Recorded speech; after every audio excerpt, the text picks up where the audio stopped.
Hi all. In this video, we are going to see about a half-wave dipole antenna.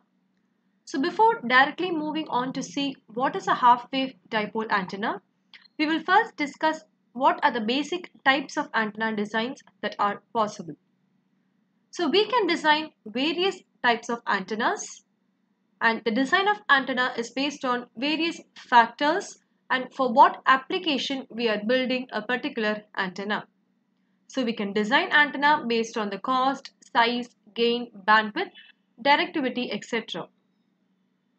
So before going on to the half-wave dipole antenna, we will first start with what is a wire antenna.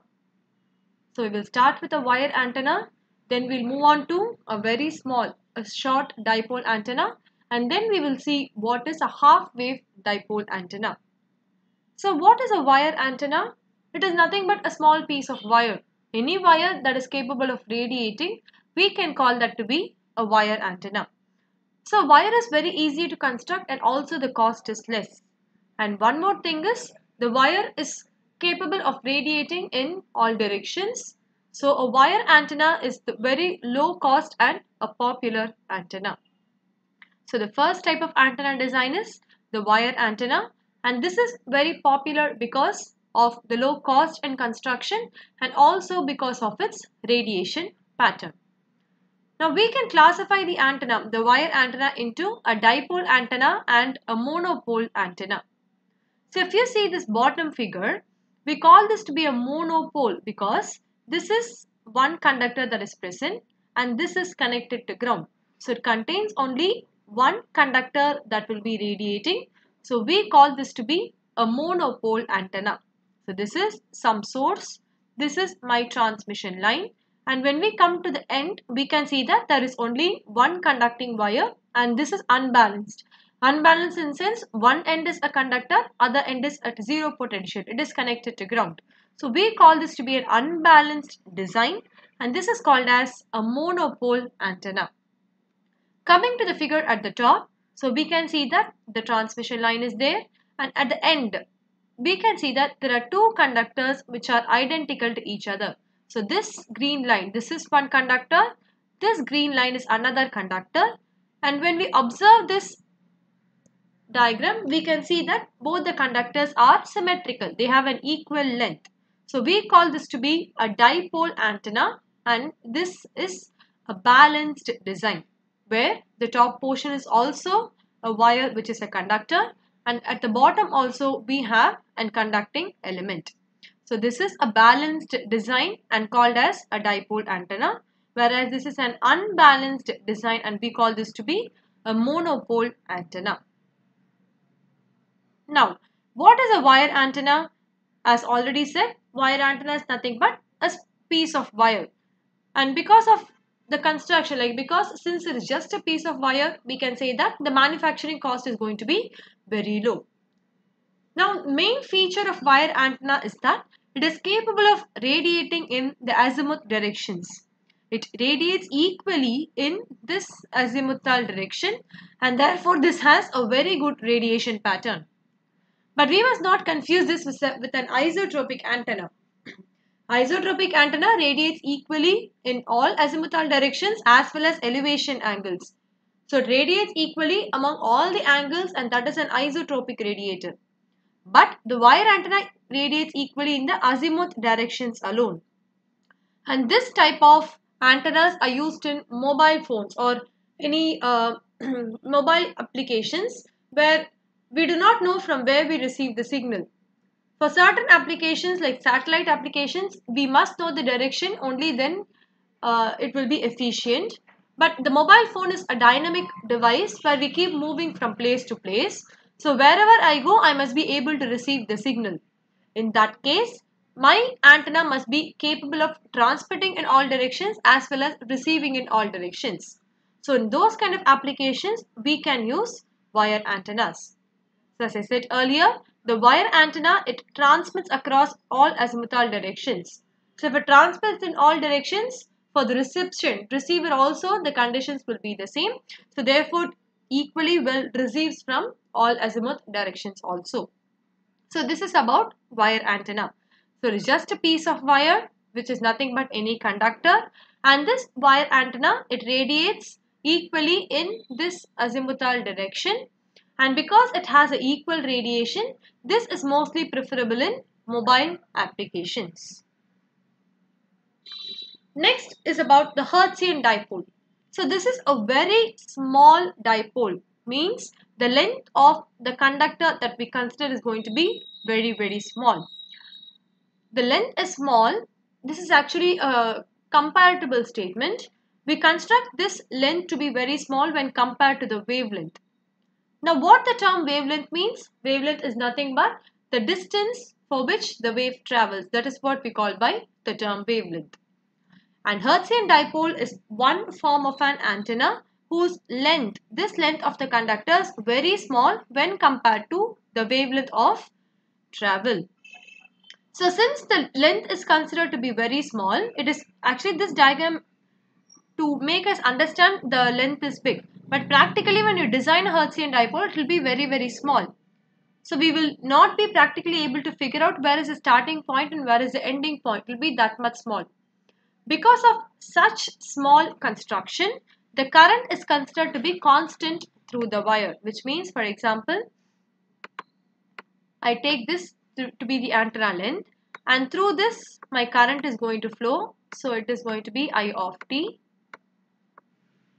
Fine. So since this length is very small, this length is very small. So though the current has to go to 0 at the end. If you see the end here, it is open circuited. There is no connection here, which means it is open circuited. Though at the end, at this end, it is open circuit. Similarly, at this end, it is open circuited. So though both the ends are open circuited, in the Hertzian dipole, we consider the current to be constant throughout the length of the dipole. We never assume that the current becomes 0 at the open circuited end, but we consider the current to be constant throughout the wire because the wire is very small when compared to the wavelength. Now when we make this kind of a construction where the length is very small, this affects one main parameter, which is the radiation resistance. So because of a very small construction, the radiation resistance will get affected.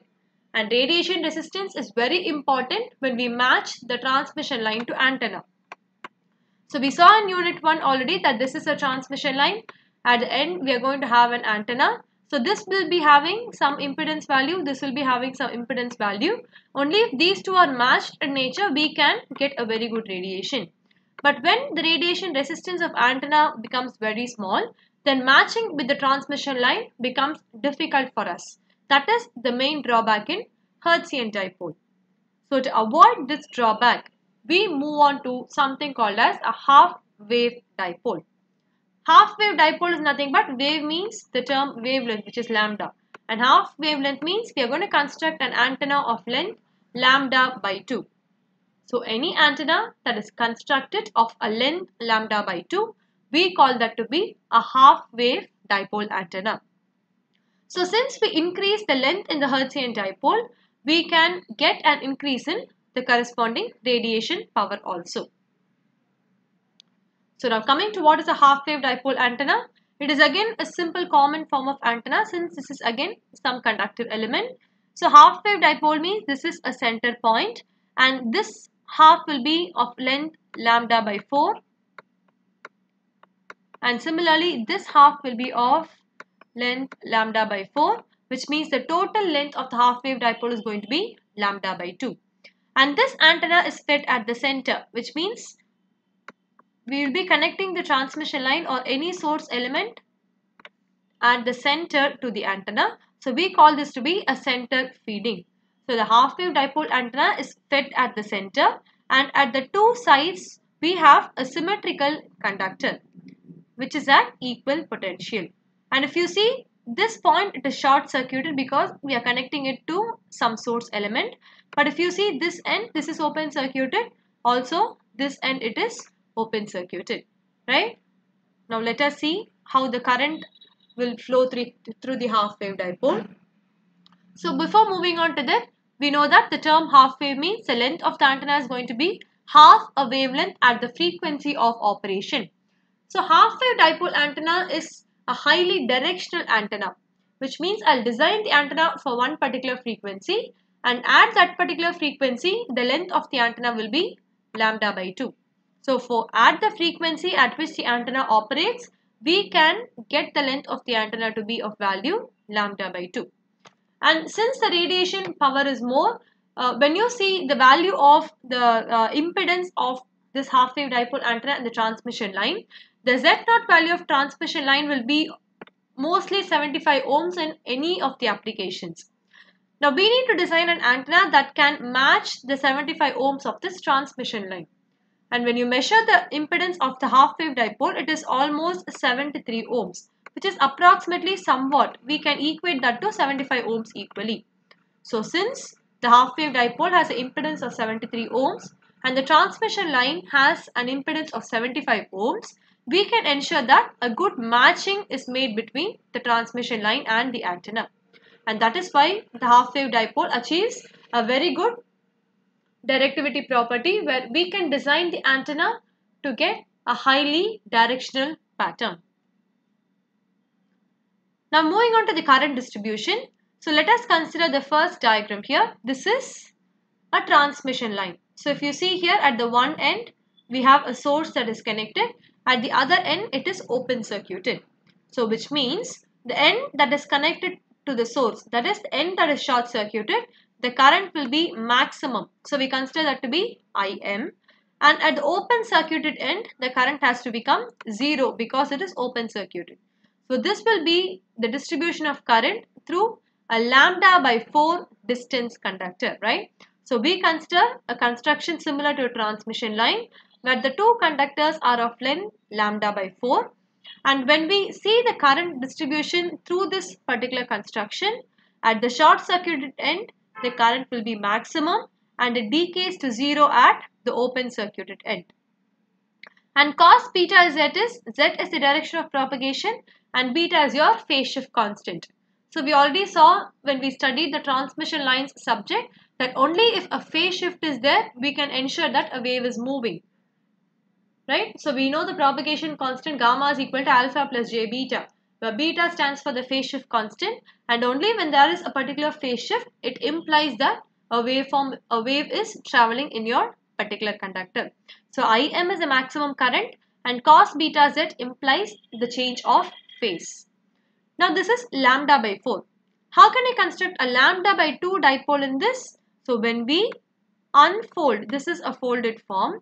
When you unfold this conductor, when you open up this conductor, what happens? We get this kind of a construction. So at the center point, the current will be maximum. It goes to 0 at the open circuited end. Again for this lambda by 4 part, at the center point the current will be maximum and it comes to 0 at this open circuited end. So this is the distribution of current for a half wave dipole. So the current will be maximum at the center where the dipole is fed and it gradually decays to 0 at the two open circuited ends. So this is the diagram of a practical lambda by 2 dipole. So this is a lambda by 4 dipole and this is one lambda by 4 dipole and this is the center where the dipole will be fed. So this is a practical antenna that has been constructed. Now coming to the radiation pattern. So since we saw that a matching is almost done, we have the impedance of the half wave dipole to be 73 ohms, the impedance of the transmission line to be 75 ohms, which means matching is made very much. There is almost a perfect matching between the transmission line and antenna. And because of that, when we draw the radiation pattern, this is a three-dimensional radiation pattern of the dipole. So this is actually highly directional in nature and it contains one big main lobe and there are no side lobes. So side lobes indicate leakage of power, but since there is almost equal matching, we can see in a half wave dipole that side lobes are maximum reduced or almost there are no side lobes present and there will be a very big gigantic main lobe that is present. So this main lobe indicates the directional property of the half wave dipole and the gain will be very high in this particular direction. So this is a three-dimensional radiation pattern of a half-wave dipole antenna, and this structure is similar to a donut. So if you see a donut, that shape will resemble the radiation pattern of a half-wave dipole antenna. So since there is a perfect matching and also it has a very good radiation pattern in the given direction, the half-wave dipole antenna is very much useful in practical applications when compared to the linear wire antenna and also the Hertzian dipole antenna. So this is about the theory of a half-wave dipole antenna.